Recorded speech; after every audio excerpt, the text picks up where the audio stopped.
एक राजा के 7 बेटे और एक बेटी थी, जो खुशी खुशी अपना जीवन बिता रहे थे। 7 भाई बहनों में इकलौती छोटी बहन बहुत ही शांत स्वभाव, आज्ञाकारी एवं संस्कारी थी। उनमें सबसे बड़े भाई का विवाह हो चुका था। 7 भाइयों में सबसे छोटा भाई एक आंख से अंधा था। छोटे भाई के दिल में अपनी इकलौती बहन के लिए बड़ा प्यार एवं लगाव था। एक दिन बड़े राजकुमार अपनी पत्नी और अपने छोटे भाइयों को साथ लेकर अपने खेतों में काम करने चले गए। चूंकि उस जमाने में खेती बाड़ी आपसी सहयोग से हुआ करते थे, सभी लोग खेतों में काम करने जाने से पहले अपनी छोटी बहन को खाना बनाने का आदेश देकर घर से निकलते हैं। 7 राजकुमार की बहन अकेले घर पर खुशी खुशी सबके लिए खाना बनाने के लिए जंगल से सरौटी साग को तोड़ कर लाती है और बड़े प्यार से सरौटी साग की सब्जी बनाने से पहले बैठी सब्जी, फल आदि काटने का औजार से साग को काटने लगती है। इसी दौरान वह अपनी उंगली भी काट बैठती है और रक्त की एक तेज धार निकलने लगती है, जिससे उसका पूरा हाथ खून खून हो जाता है। तब राजकुमारी सोचने लगती है कि क्या करूं? अगर घर के दीवार में खून को पोंछूंगी तो भैया लोग देख लेंगे और चिंता करेंगे, और यदि अपने कपड़े में पोंछूंगी तो भाभी खून लगा कपड़ा देखकर माहवारी समझ खाना नहीं खाएंगे। राजकुमारी इस डर से सब्जी पकाने वाले छाता साग में सारा खून को पोंछकर खून को बहने से रोकती है। फिर इसी खून लगे साग को सब्जी बनाती है।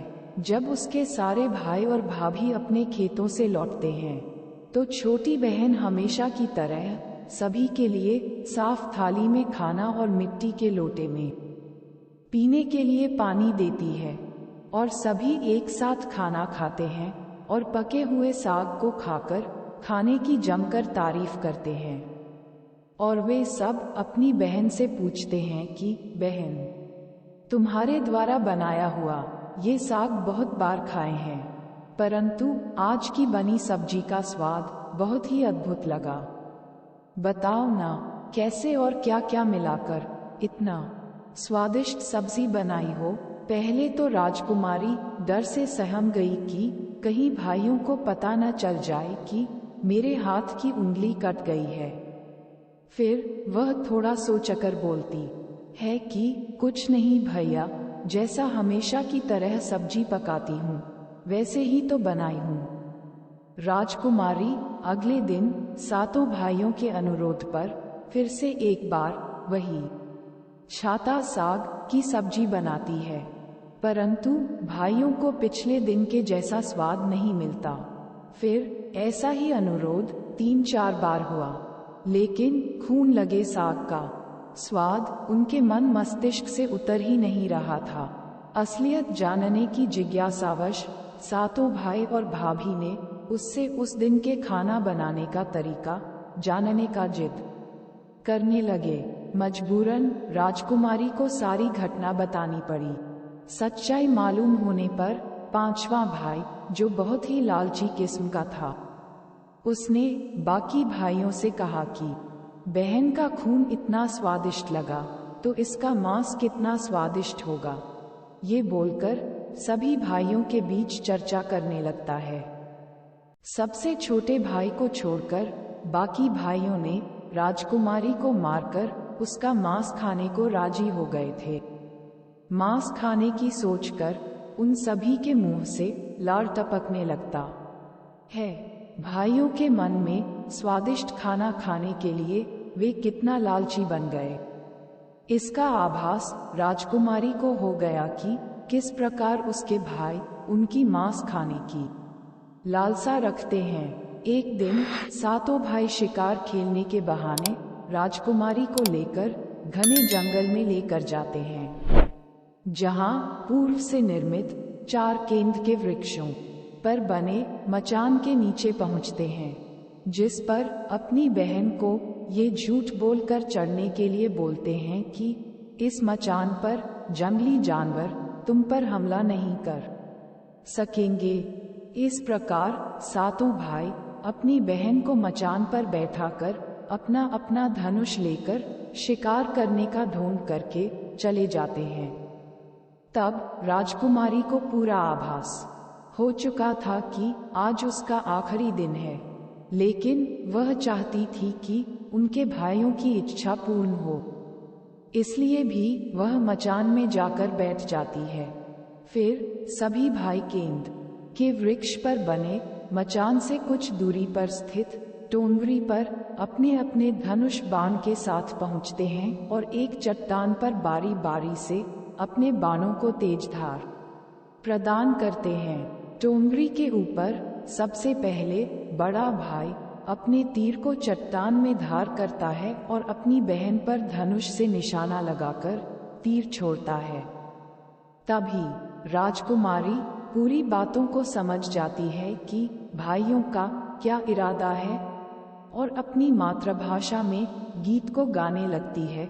बिंदु बिंदु दादा छाती ताइक ताइक, अर्थात जान से मारना ही है दादा साहब, तो तीर को सीधे मेरे छाती में वार करो, इधर उधर तीर क्यों चला रहे हो।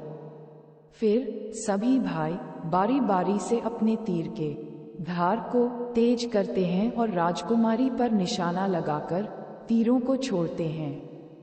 छहों भाइयों का निशाना खाली जाता है और सातवां भाई जो सबसे छोटा था वह तीर चलाने से इनकार कर देता है, क्योंकि उसे अपनी छोटी बहन से बहुत लगाव था और धनुष बाण चलाने में सातों राजकुमार में सबसे निपुण था। राजकुमारी जानती थी कि उनके सातों भाइयों में सबसे छोटा भाई दादा बाकियों की तरह लालची नहीं है। छहों भाई छोटे भाई पर पूरा दबाव डालते हुए आदेश देते हैं कि अगर वह तीर नहीं चलाएगा तो बहन की तरह उसे भी मार देंगे। फिर छोटा राजकुमार उदास मन के साथ तीर को थोड़ा ही धार कर दूसरी दिशा में तीर को छोड़ने की कोशिश करता है और तीर को धीरे से छोड़ता है। राजकुमारी हर बार की तरह इस बार भी वही गीत गाती है, बिंदु बिंदु दादा छाती ताइक ताइक। इतने में छोटे भाई का तीर सीधे राजकुमारी के सीने को भेद देता है और राजकुमारी की आत्मा शरीर से अलग हो जाती है और उसकी आत्मा उसी स्थान पर भटकने लगती है। तभी वह देखती है कि उसके शरीर का मांस खाने के लिए उसके भाई कैसे लालच करते हैं और सबसे छोटे राजकुमार को जबरदस्ती मारपीट कर उसके शरीर को काटने का आदेश देते हैं। बहन के मांस को पकाने के लिए बहुत सारी सूखी लकड़ी लाने के लिए छोटे राजकुमार को जंगल भेजा जाता है। छोटा भाई जंगल में खोज खोज कर ढेर सारा लकड़ी जमा करता है और सोचता है कि कैसे इतना सारा लकड़ी को ले जाऊंगा। दादा जो रस्सी दिए हैं वो भी 7 टुकड़ों में दिए हैं। उन्हें जोड़ने पर भी ये रस्सी इन लकड़ियों को नहीं बांध पाएगी। देर होने के डर से राजकुमार उदास होकर रोने लगता है और उसके आंखों से आंसू धरती में गिरने लगता है। वह अपनी बहन को याद करके रो ही रहा होता है कि तभी एक नाग देवता वहां आते हैं और पूछते हैं कि क्यों रो रहे हो राजकुमार। वह इधर उधर देखता है किंतु कोई भी नजर नहीं आता है। फिर राजकुमार को नाग देवता दिखते हैं और राजकुमार नाग देवता को अपनी पूरी आपबीती सुनाते हैं। फिर नाग देवता उसे कहते हैं कि मैं लकड़ी में रस्सी की भांति लिपट जाता हूँ और तुम जैसे ही लकड़ी वहां रखोगे तो मैं धीरे से निकल जाऊंगा। और राजकुमार ऐसा ही करते हैं। सभी बड़े भाई ये देखकर चकित रह जाते हैं कि कैसे उनका छोटा भाई रस्सी के 7 टुकड़े होने के बावजूद भी जंगल से इतना सारा लड़की लेकर आता है। तत्पश्चात वे लोग अपने छोटे भाई को पानी लाने के लिए एक घड़ा में 7 छेद कर भेज देते हैं। छोटा राजकुमार पानी लाने के लिए एक छोटा कुआं में जाता है और घड़े में पानी भरता है, परंतु उसमें छेद होने के कारण सारा पानी गिर जाता है और राजकुमार वहीं बैठकर सोच सोच कर रोने लगता है कि बिना पानी के वापस जाऊंगा तो बड़े भैया लोग मारपीट करेंगे। ये सारी घटना को कुआं के मेढक, केकड़ा और मछली सुन व देख रहे थे और वे तीनों राजकुमार को रोता देखकर पूछते हैं कि क्यों रो रहे हो। फिर राजकुमार उन्हें अपनी आपबीती को विस्तार से बतलाता है और कहता है कि मैं अपनी प्यारी बहन के शरीर का मांस कैसे खा सकता हूँ? नहीं खाऊंगा तो बड़े भैया लोग मारपीट करेंगे। तब मेढक कहता है कि तुम परेशान मत हो, हम सब मेढक घड़ा के छेद में चिपक जाते हैं। फिर मछली और केकड़ा बोलते हैं कि तुम हमें लेकर चलो, तुम्हारे भाई जब राजकुमारी के मांस को खाएंगे तब तुम मछली को खाना और जब वे हड्डी को खाएंगे तब तुम केकड़ा को खाना।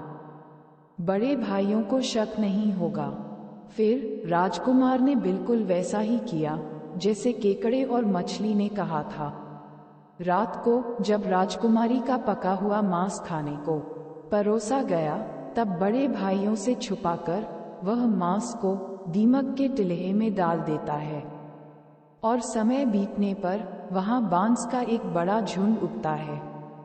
इस घटना के वर्षों बाद एक भीख मांगने वाला जोगी उसी बांसों के पास से गुजर रहा था और वह सुंदर सुंदर बांस के बुदा को देखकर सोचता है कि अगर इतने सुंदर बांस से एक तारा बनाया जाए तो कितना सुरीला धुन निकलेगा।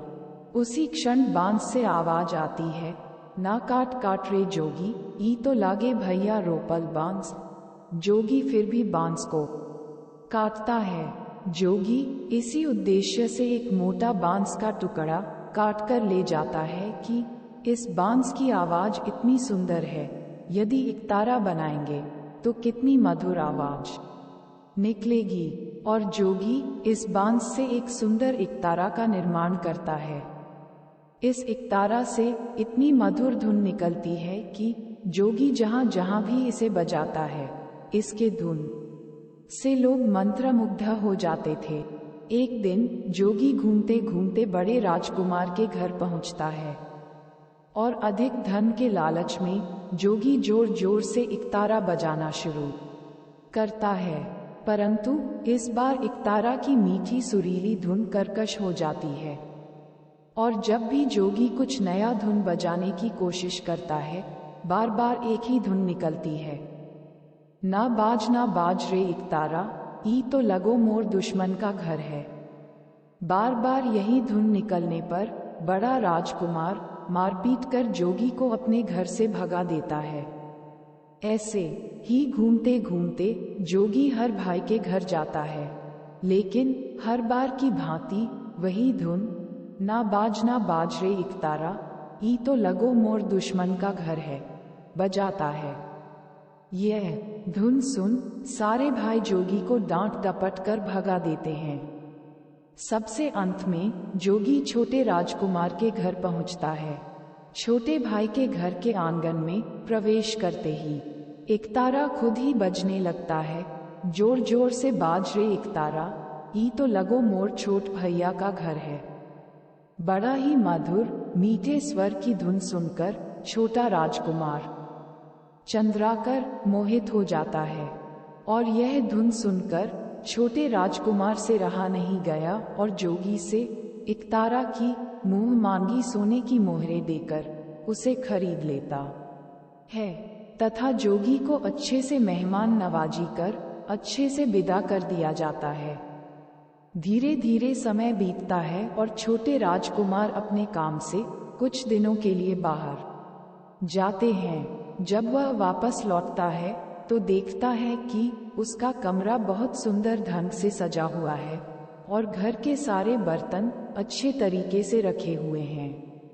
तब छोटा राजकुमार सोचता है कि हमेशा मेरे कमरे की साफ सफाई घर के नौकर करते हैं, लेकिन कभी भी इतना सुंदर सजाया नहीं गया है। फिर राजकुमार अपने नौकरों से पूछताछ करते हैं कि मेरे कमरे को इतना सुंदर किसने सजाया है। नौकरों के मना करने पर राजकुमार सोचते हैं शायद कोई भाभी आई होगी और मेरे कमरे को सजाकर गई होगी। जब भी राजकुमार घर से बाहर काम के लिए जाते, यही घटना हर बार देखने को मिलती और लगातार होने के कारण राजकुमार के मन में जानने की जिज्ञासा उमड़ने लगी कि आखिर मेरे घर को इतने सुंदर ढंग से कौन सजावट करता है। वह अपने भाइयों तथा भाभियों से भी पूछता है और वे लोग भी सजावट करने की बात से साफ मना कर देते हैं। एक दिन राजकुमार सच्चाई पता लगाने के लिए किसी काम का बहाना कर बाहर जा रहे हैं बोलकर निकलते हैं और छुपकर पुनः वापस आकर कमरे के अंदर आती है और सारे कमरे की साफ सफाई कर वापस उसी इकतारा में समा जाती है। ये देख राजकुमार की आंखें खुली की खुली रह जाती है, चूंकि उस लड़की की शक्ल राजकुमार की छोटी बहन के जैसी ही होती है। राजकुमार अगले दिन फिर से एक बार उसी प्रकार छुप जाते हैं और जैसे ही वह सुंदर लड़की पूरे कमरे की साफ सफाई का काम खत्म कर वापस इकतारा में जाने वाली होती है, तब छोटे राजकुमार उस लड़की का हाथ पकड़ लेते हैं और तुरंत इकतारा को जला देते हैं, जिसके बाद वह लड़की हमेशा के लिए मानव रूप में परिवर्तित हो जाती है और दोनों भाई बहन खुशी खुशी अपना जीवन जीते हैं। आज भी हर गांव में आषाढ़ी पूजा के दिन बकरा